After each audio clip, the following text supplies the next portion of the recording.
Dahil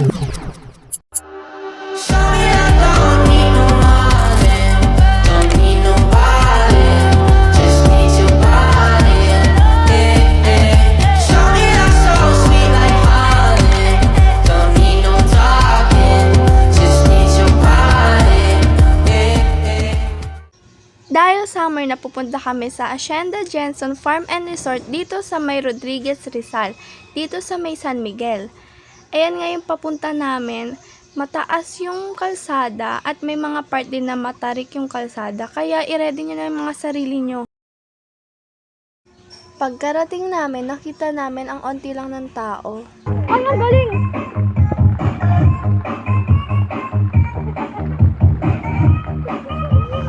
Pasayaw-sayaw lang yan, pero alam nyo ba, excited na yung maligo. Kakarating pa lang namin, gusto na agad maligo. Siyempre, kailangan muna namin kumain. Bukod sa swimming, pwede kayong mag-party-party, may billiard. Pwede rin kayong mag-relax dyan.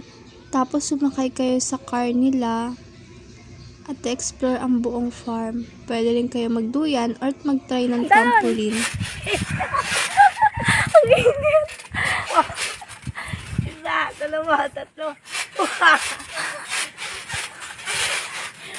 Ay, ganda lang ako.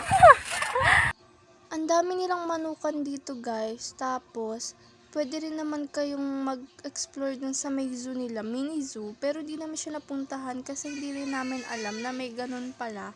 May snake, may horse din sila. Ang lawak. Sobrang lawak. Tapos may resort siya doon sa gilid. Wow, ang hangin. Ano na nasa Bagyo. Doon sa taas. Wow. Ang lawak ng parking nila dyan.